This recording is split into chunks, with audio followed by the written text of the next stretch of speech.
नया चैप्टर शुरू करेगा इलेक्ट्रोकेमिस्ट्री।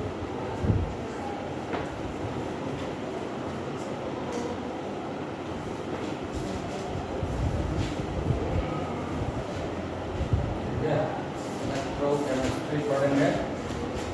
इसमें क्या क्या पढ़ते हैं? ठीक है, दो तरह का रिएक्शन होता है। रेडॉक्स रिएक्शन दो तरह का होता है। एक होता है स्पॉन्टेनियस, ठीक है, स्पॉन्टेनियस रेडॉक्स रिएक्शन। और दूसरा होता है नॉन स्पॉन्टेनियस।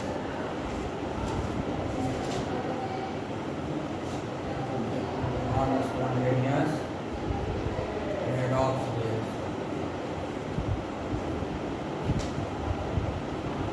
ये दो तरह का रिएक्शन, रेडॉक्स रिएक्शन दो तरह का है, स्पॉन्टेनियस है एंड नॉन स्पॉन्टेनियस। जो स्पॉन्टेनियस रेडॉक्स रिएक्शन है, ये केमिकल एनर्जी को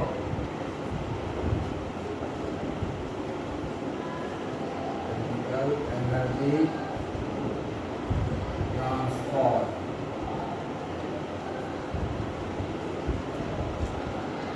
into electrical energy।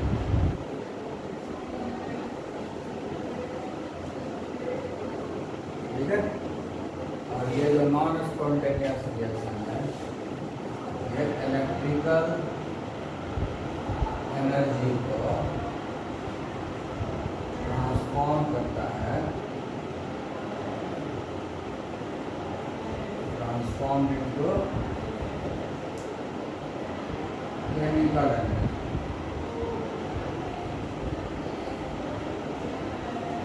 ठीक है, आई बात सुनो।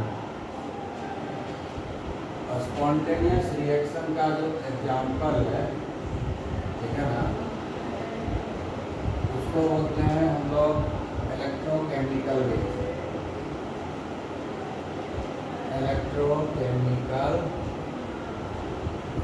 रिएक्शन, ठीक है।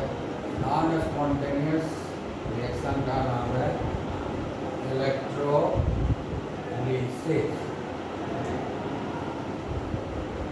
ठीक है ना। तो हम लोग क्या इलेक्ट्रोकेमिस्ट्री में क्या पढ़ते हैं? कन्वर्जन पढ़ते हैं, है ना।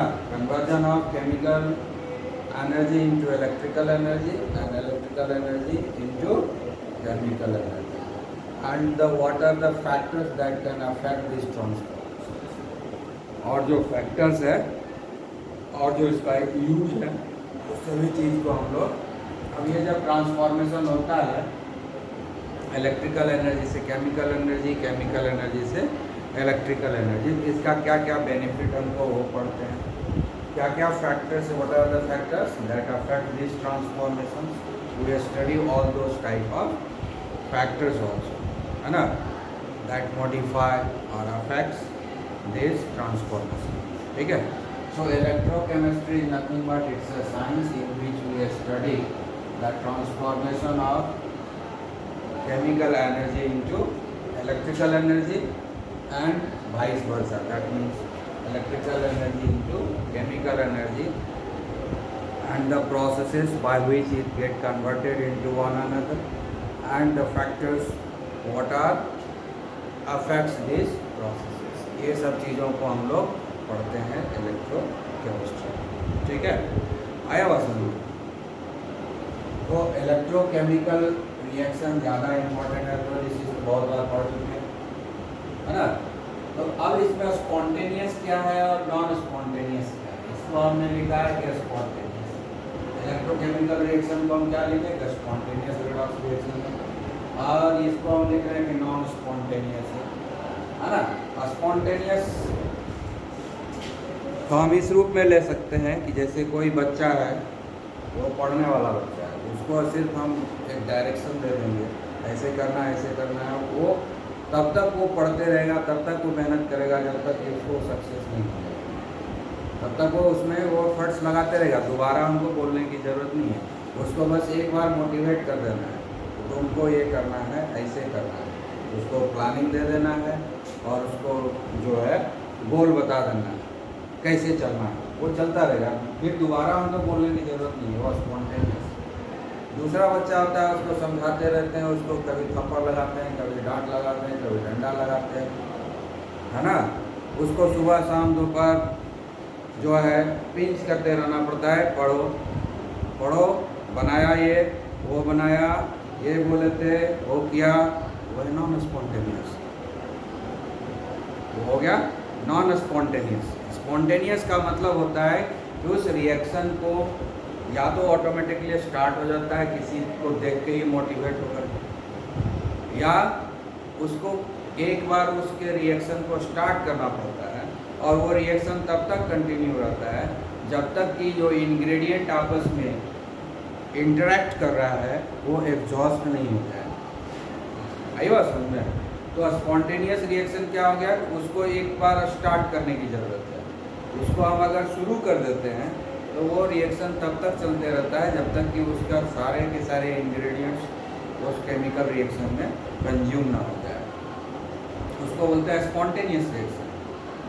क्लियर? लेकिन नॉन स्पॉन्टेनियस रिएक्शन में क्या होता है कि हमेशा उसको एनर्जी सप्लाई करते रहना पड़ता है, उसको मोटिवेट करते रहना पड़ता है, तभी वो रिएक्शन। ये प्रोसेस है इलेक्ट्रोलिसिस। इलेक्ट्रोलिसिस जैसे एग्जांपल ले लेंगे हम वाटर का, है ना। जब तक हम इलेक्ट्रिसिटी सप्लाई करते रहेंगे तभी तक ये process of electrolysis, dissociation of water होगा। जैसे ही इलेक्ट्रिसिटी सप्लाई हम बंद करेंगे, इलेक्ट्रिकल एनर्जी सप्लाई करना बंद कर देंगे, ये प्रोसेस रुक जाएगा। ठीक है। लेकिन जो हम लोग बैटरी लगाते हैं, रेडियो में, घड़ी में लगाते हैं या बहुत जगह लगाते हैं, ठीक है ना, तो वो क्या होता है, वो बैटरी तब तक चलती है जब तक कि उसके अंदर का केमिकल कम्प्लीटली एग्जॉस्ट नहीं कर जाए, जब तक खत्म नहीं हो जाए तब तक वो इलेक्ट्रिसिटी सप्लाई हमको करते रहता है। तो क्या हुआ, एक बार से सारे केमिकल को भर करके सेटअप को तैयार कर दिए और वो रिएक्शन शुरू हो गया। और एक बार हम तैयार किए, वो रिएक्शन कब तक चलेगा, जब तक कि उस बैटरी का सारा केमिकल कंज्यूम नहीं हो जाएगा। ये हो गया स्पॉन्टेनियस रिएक्शन, जिसमें कि सिर्फ उसको मोटिवेट करना है, स्टार्ट कर देना है रिएक्शन को, और ये कंटिन्यू होगा जब तक कि सारा मटेरियल उसका खत्म नहीं हो जाएगा। ये रिएक्टेंट जब तक कंप्लीटली यूज नहीं हो जाएगा तब तक वो रिएक्शन चलता रहेगा। इसको बोलते हैं स्पॉन्टेनियस रिएक्शन। जो इलेक्ट्रोकेमिकल रिएक्शन हो रही है ना। तो हम लोग जो सेल लगाते हैं, बैटरी लगाते हैं इलेक्ट्रिकल एनर्जी के लिए, ऐसा ही होता है।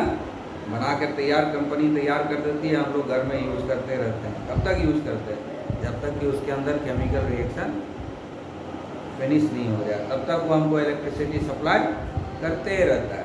तो स्पॉन्टेनियस रिएक्शन होगा, हमको एवरीडे उसको कुछ तो डंडा लगाना नहीं पड़ता है, वो एक्सटर्नल एफर्ट्स लगाना नहीं पड़ता उस बैटरी में एवरीडे कि भाई इलेक्ट्रिसिटी तुम तैयार करो, इलेक्ट्रिसिटी तुम तैयार करो। आई बात समझ में? लेकिन जब हम प्रोसेस ऑफ इलेक्ट्रोलिसिस करते हैं, ठीक है ना, प्रोसेस ऑफ इलेक्ट्रोलिसिस जैसे वाटर का हो गया, है ना, मोल्टन सोडियम क्लोराइड का इलेक्ट्रोलिसिस कराते हैं, किस लिए, सोडियम उससे एक्सट्रैक्ट करने के लिए करते हैं ना, sodium chloride, molten sodium chloride का। तो मोल्टन सोडियम क्लोराइड में इलेक्ट्रिसिटी जब तक सप्लाई करते रहेंगे तभी तक वो सोडियम क्लोराइड का डिसोसिएशन होगा और सोडियम हमको मिलता रहेगा। जिस समय हम इलेक्ट्रिसिटी सप्लाई कर देंगे ये रिएक्शन बंद हो जाएगा। तो क्या हो गया, नॉन स्पॉन्टेनियस हो गया। जब तक हम एनर्जी सप्लाई कर रहे हैं, जब तक उसको हम मोटिवेट कर रहे हैं, तब तक रिएक्शन चल रहा है। आया बात समझ में? तो ये दो तरह का रिएक्शन हम लोग पढ़ते हैं इलेक्ट्रोकेमिस्ट्री, ठीक है ना। अब जो है इलेक्ट्रोकेमिकल रिएक्शन जिस कंटेनर में कराया जाता है, ठीक है ना, उसको हम लोग बोलते हैं गैल्वेनिक।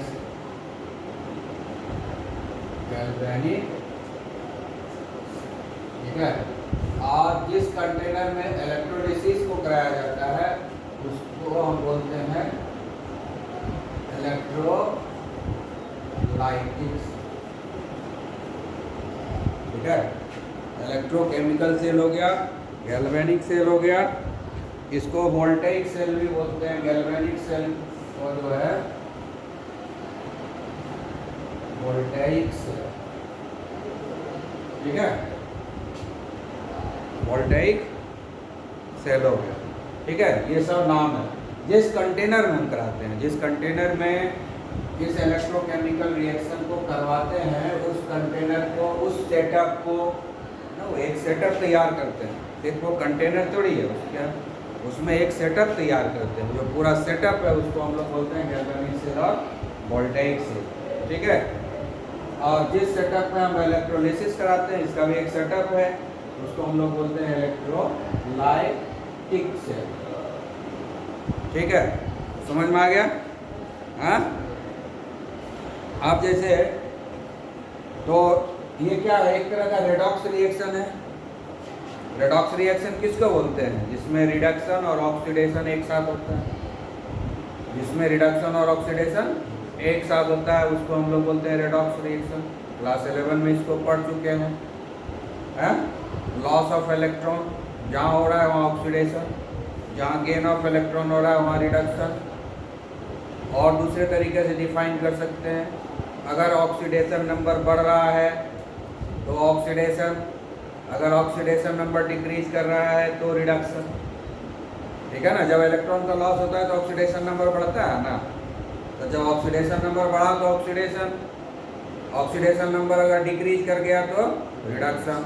तो ये एक रेडॉक्स रिएक्शन है, समझ में आया? हाँ, ये एक रेडॉक्स रिएक्शन है। क्लियर? आई बात समझ में? ठीक है, तो हम लोग अब पढ़ेंगे, पहले जो है डिटेल में गैल्वेनिक सेल पढ़ेंगे, इलेक्ट्रोकेमिकल सेल को पढ़ेंगे। रेडॉक्स रिएक्शन तो हम लोग डिटेल में पढ़ चुके हैं, तो उसको उतना ज़्यादा डिटेल में जाने की ज़रूरत नहीं। अच्छा, रेडॉक्स रिएक्शन का एक डेफिनेशन हो गया, ट्रांसफर ऑफ इलेक्ट्रॉन, है ना। रेडॉक्स रिएक्शन में पहला चीज़ क्या होता है? Transfer of electron. एक का जो ट्रांसफ़र किया उसका ऑक्सीडेशन, जो इस ट्रांसफ़र में गेन किया उसका रिडक्शन, ठीक है। जो ट्रांसफ़र किया इलेक्ट्रॉन, जिससे इलेक्ट्रॉन दूर भागा, उसका ऑक्सीडेशन हुआ, यानी वो रिड्यूसिंग एजेंट है। यानी transfer of electron from reducing agent to oxidizing agent, transfer of electron from reducing agent to oxidizing agent, इसको हम लोग बोलते हैं रेडॉक्स रिएक्शन। इसको क्या बोलते हैं? रेडॉक्स रिएक्शन, ठीक है ना। आई बात समझ? Clear?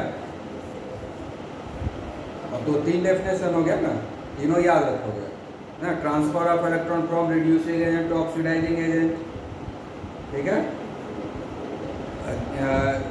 Gain of electron, loss of electron हो गया। और तीसरा हो गया increase of oxidation number, decrease of oxidation number. इतना डेफिनेशन मेन है ना। ये इलेक्ट्रॉनिक कॉन्सेप्ट है रेडॉक्स रिएक्शन। अब रेडॉक्स रिएक्शन भी दो तरह का होता है। रेडॉक्स रिएक्शन दो तरह का होता है, एक होता है डायरेक्ट रेडॉक्स रिएक्शन, दूसरा होता है इनडायरेक्ट। रेडॉक्स रिएक्शन भी होता है दो तरह का, डायरेक्ट और दूसरा होता है इनडायरेक्ट, ठीक है। इनडायरेक्ट को हम लोग बोलते हैं रेडॉक्स कपल, इनडायरेक्ट को बोलते हैं रेडॉक्स कपल, ठीक है। और डायरेक्ट को हम लोग क्या बोलते हैं? रिडक्शन ऑक्सीडेशन, है ना। रिडक्शन ऑक्सीडेशन रिएक्शन, या सिंपली रेडॉक्स भी बोल देते हैं, ठीक है ना। ऑक्सीडेशन रिडक्शन रिएक्शन बोलेंगे, सिंपली रेडॉक्स भी बोल देंगे। तो इसमें डायरेक्ट का मतलब क्या है और इनडायरेक्ट का मतलब क्या है? इसमें ऑक्सीडाइजिंग एजेंट और रिड्यूसिंग एजेंट दोनों डायरेक्ट कांटेक्ट में, दोनों ही कांटेक्ट में है ना। जैसे कि हम लोग क्या करेंगे, जिंक और कॉपर सल्फेट, जिंक है और कॉपर सल्फेट का एक्वस सॉल्यूशन, इस दोनों को एक कंटेनर में डाल दिए तो क्या बन गया? जिंक सल्फेट बना और कॉपर निकल गया। आई बात समझना है? जिंक सल्फेट बना और कॉपर निकल गया, यही ना हुआ। इसमें क्या हुआ, जिंक का ऑक्सीडेशन हुआ, ये रिड्यूसिंग एजेंट है। कॉपर सल्फेट में कॉपर आयन है, वो कॉपर में रिड्यूस हो गया। तो यहाँ पर क्या हुआ, ऑक्सीडेशन रिडक्शन दोनों हो रहा है, लेकिन यहाँ पर दोनों ही इंग्रेडिएंट, जिसका ऑक्सीडेशन हो रहा है, जिसका रिडक्शन हो रहा है, दोनों आपस में कांटेक्ट में, ठीक है ना। तो ये हो गया डायरेक्ट रेडॉक्स रिएक्शन, मतलब जिसमें कि इंग्रेडिएंट्स डायरेक्ट कांटेक्ट में, जिसका ऑक्सीडेशन होना है, जिसका रिडक्शन होना है, दोनों एक ही कंटेनर में है, दोनों एक ही कंटेनर में और डायरेक्ट कांटेक्ट में है दोनों केमिकल, ठीक है ना। ये हुआ डायरेक्ट रेडॉक्स रिएक्शन, जिसको ऑक्सीडेशन रिडक्शन रिएक्शन भी बोलेंगे। और इनडायरेक्ट रिडक्शन क्या हो गया कि ऑक्सीडेशन जिसका होगा, रिडक्शन जिसका होगा, दोनों ही अलग अलग चैम्बर में होगा, इनडायरेक्टली उसको कनेक्ट किया जाएगा। जैसे कि हम इसी रिएक्शन को इनडायरेक्टली करेंगे, एक कंटेनर ये, दूसरा कंटेनर ये, ठीक है। यहाँ जिंक है और इसको हम लोग जिंक सल्फेट में डुबा देते हैं, ठीक है, आई बात समझ में। ये कॉपर का रॉड है, इसको कॉपर सल्फेट में डिप कर दिए, आई बात समझ में है। उसके बाद हम इस दोनों को एक्सटर्नली ऐड कर दिए स्विच लगा के, ठीक है। और इधर इस सॉल्यूशन को भी हम कांटेक्ट में ले आए शॉर्ट ब्रेक लगा करके, आई बात समझ में। सर्किट कंप्लीट हो गया। अब जिंक और कॉपर सल्फेट दोनों अलग अलग चैम्बर में है ना। अब ऑक्सीडेशन इस चैम्बर में होगा, रिडक्शन इस चैम्बर में होगा, दोनों इनडायरेक्ट कांटेक्ट में है ना। तो इसलिए इस तरह के रेडॉक्स रिएक्शन को हम लोग बोलते हैं रेडॉक्स कपल, ठीक है ना, आई बात समझ में। तो ऑक्सीडेशन रिडक्शन रिएक्शन दो तरह का हो गया, एक डायरेक्ट और दूसरा इनडायरेक्ट, ठीक है, आई बात समझ में। या ऐसे भी लिख सकते हैं कि यही हम ऑक्सीडेशन रिडक्शन रिएक्शन लिखें, जिसको नाम देते हैं रेडॉक्स, वो ज़्यादा अच्छा रहेगा, ठीक है। तो हम लोग जो है इसको लिखते हैं ऑक्सीडेशन रिडक्शन, मतलब ऑक्सीडेशन रिडक्शन रिएक्शन दो तरह का होगा, ऑक्सीडेशन रिडक्शन रिएक्शन दो तरह का हो गया। डायरेक्ट को हम लोग बोल देंगे रेडॉक्स, ठीक है, और इनडायरेक्ट को बोलेंगे रेडॉक्स का, ठीक है, क्लियर, समझ में आ गया है।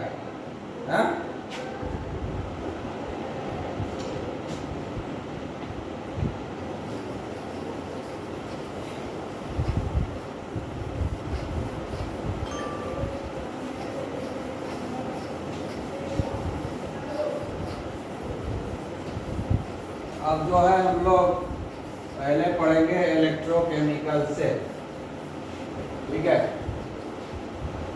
इलेक्ट्रोकेमिकल सेल क्या करता है, केमिकल एनर्जी को इलेक्ट्रिकल एनर्जी में कन्वर्ट करता है, ठीक है। और बहुत इम्पॉर्टेंट है इसलिए कि इलेक्ट्रोकेमिकल सेल जो है वो कोई पॉल्यूशन प्रोड्यूस नहीं करता है, तो नॉन पॉल्यूटिंग प्रोसेस है।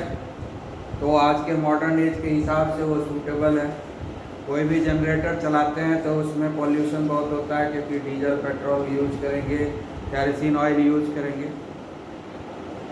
लेकिन अगर हम इलेक्ट्रोकेमिकल सेल यूज करेंगे तो इसमें क्या होगा कि कोई पॉल्यूशन नहीं होता है, तो बहुत ही लेस पॉल्यूशन, हल्का फुल्का कुछ गैस निकलता है, जो कि मिनिमम में वैसा कुछ पॉल्यूशन होता नहीं है, मतलब हमारे इन्वायरमेंट को इससे कोई नुकसान नहीं होता है। और ये सब रीयूजेबल होता है, यूज कर सकते हैं बार बार उसको हम बना सकते हैं, इसलिए हर दिशा से जो है ये इन्वायरमेंट फ्रेंडली है। तो इलेक्ट्रोकेमिस्ट्री इस हिसाब से भी बहुत इम्पॉर्टेंट है, ये इन्वायरमेंट फ्रेंडली साइंस है, इन्वायरमेंट फ्रेंडली साइंस है, ठीक है, जिसका डेली लाइफ में हमको यूज़ है, क्योंकि बिना एनर्जी के तो हमारा लाइफ है नहीं, एनर्जी तो अभी हम लोग को चाहिए, हर डे चाहिए, है ना, एवरी मोमेंट ऑफ लाइफ चाहिए। तो इसलिए इलेक्ट्रोकेमिकल सेल बहुत ही इम्पॉर्टेंट है। और इलेक्ट्रोकेमिकल सेल का जो सबसे इम्पॉर्टेंट एग्जाम्पल है, ठीक है, सबसे इम्पॉर्टेंट जो सबसे पहला जो डेवलप हुआ था उसको हम लोग बोलते हैं डैनियल सेल। साइंटिस्ट के नाम पर है डैनियल सेल। अभी जो लिखे थे जिंक और कॉपर सल्फेट का रिएक्शन वही है डैनियल सेल। तो हम लोग जो है डैनियल सेल को पढ़ेंगे, इसलिए यही हिस्ट्री है, यहीं से हमारा इलेक्ट्रोकेमिकल रिएक्शन पर तैयार हुआ और फिर उस इलेक्ट्रोकेमिकल सेल से हम लोग जो है, ठीक है ना, इलेक्ट्रोकेमिकल सेल तैयार होने के लगा इसी के बाद, इसके बाद डैनियल सेल के बाद, ठीक है। तो हम लोग जो है डैनियल सेल को जरा पढ़ेंगे। ये एग्जाम्पल है, ठीक है ना, ये NIEL है ना, डबल है डैनियल, मतलब ये एग्जाम्पल हुआ इलेक्ट्रोकेमिकल सेल का, समझ गया। इलेक्ट्रोकेमिकल सेल का दूसरा नाम नहीं है ये one of the example of electrochemical cell. बहुत सारा इलेक्ट्रोकेमिकल सेल बनेगा, उसमें से ये वन ऑफ द एग्जाम्पल है। वन ऑफ द से ज़्यादा अच्छा है कि वेरी फर्स्ट इलेक्ट्रोकेमिकल सेल तैयार हुआ है। पहला इलेक्ट्रोकेमिकल सेल यही है, सबसे पहला इलेक्ट्रोकेमिकल सेल जो तैयार हुआ वो कौन है, डैनियल सेल, ठीक है। इसलिए डैनियल सेल का पढ़ाई जो है फिजिक्स में भी, वहाँ भी पढ़ाई होगा, प्रैक्टिकल में भी होगा, समझ गए। तो डैनियल सेल में हम लोग क्या करते हैं कि दो चैम्बर लेते हैं, ये रेडॉक्स कपल है। अच्छा, ये अब से तो एक बात बताओ, यहाँ पर हम लोग एक है जो जिंक है और कॉपर सल्फेट का रिएक्शन है, ठीक है। तो इसमें तो इलेक्ट्रिसिटी यहाँ से यहाँ आइए रहा है ना, तो फिर हमको डैनियल सेल बनाने की ज़रूरत क्यों, ये कभी सोचा है, क्यों पड़ी?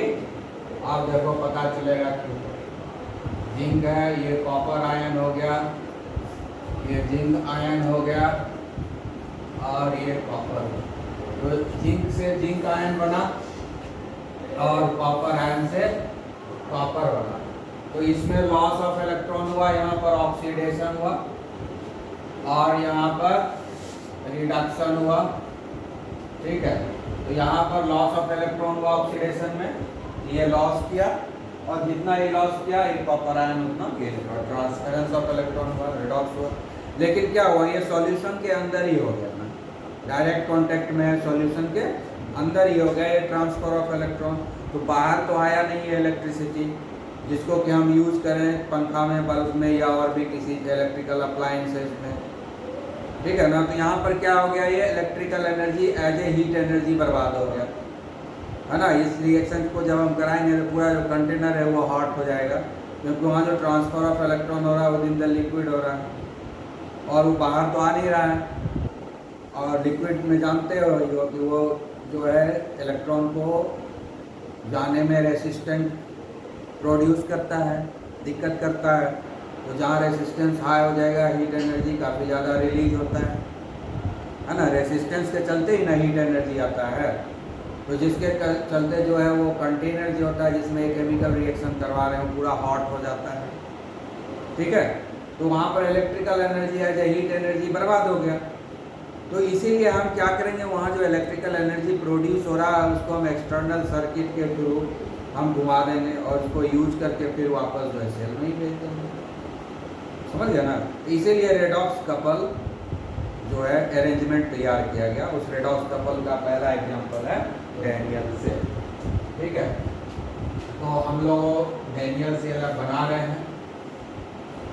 तो डैनियल सेल जब बनाएंगे तो लेफ्ट साइड में हम लोग एक एडिशन बनाए हैं कि लेफ्ट साइड में जो है बैटरी का वो हमेशा एनोड रहेगा, ठीक है। एनोड किसको बोलते हैं, जहाँ ऑक्सीडेशन होता है उसको एनोड बोलते हैं।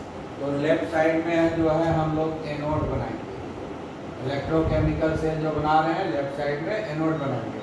इसलिए ये जिंक रॉड है और यहाँ पर सॉल्यूशन जो है वो जिंक सल्फेट का रहेगा।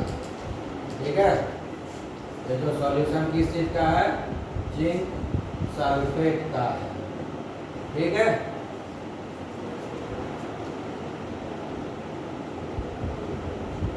ये घंटे बज गई। ठीक है, तो आगे पढ़ें।